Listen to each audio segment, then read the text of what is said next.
A question: how often do you use your phone to actually phone someone? The original landlines had only one purpose: to make calls. The first mobiles meant we could speak to people on the move. Fast forward a few decades and now it seems our little handheld computers mean some of us do everything but calling our family and friends. New research from Ofcom found that 150,000 mobile phone users, only 6% make no calls at all. And among those who do, more than half of them end their conversations in less than 90 seconds. To discuss our changing habits, I'm joined by the psychotherapist, Dr. Hilda Burke. Thank you very much for coming in. We are addicted to phones, but we're not calling people, and we're not calling people for very long at all. Why do you think that is? I think, like you said, the mobile phone is a portable computer.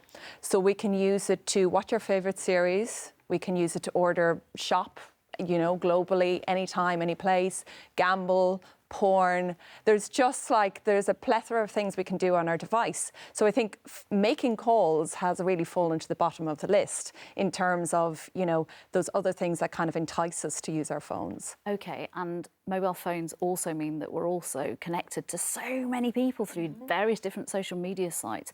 But what does it do to our relationships? Because we're connected on a superficial level, maybe, not having real interaction with real people on a day-to-day basis. I think, what the risk with the phone is that it can really jeopardise the time that we do spend together. I work with a lot of couples, and an issue that comes up quite frequently is one of the partners being on their device constantly, usually for work. That's usually a kind of an excuse. I need it for my work. I need always to be connected. But it's almost like an affair. It's like a third person in the relationship, and the kind of jealousy and kind of envy issues and sort of vying with the phone for attention, I think has actually replaced the other person, in many relationships as a kind of threat. Yeah, that's a really interesting point. What's your advice to avoid that? Because we've all been in that situation, whether it's with partners or children telling parents off for being on their phone.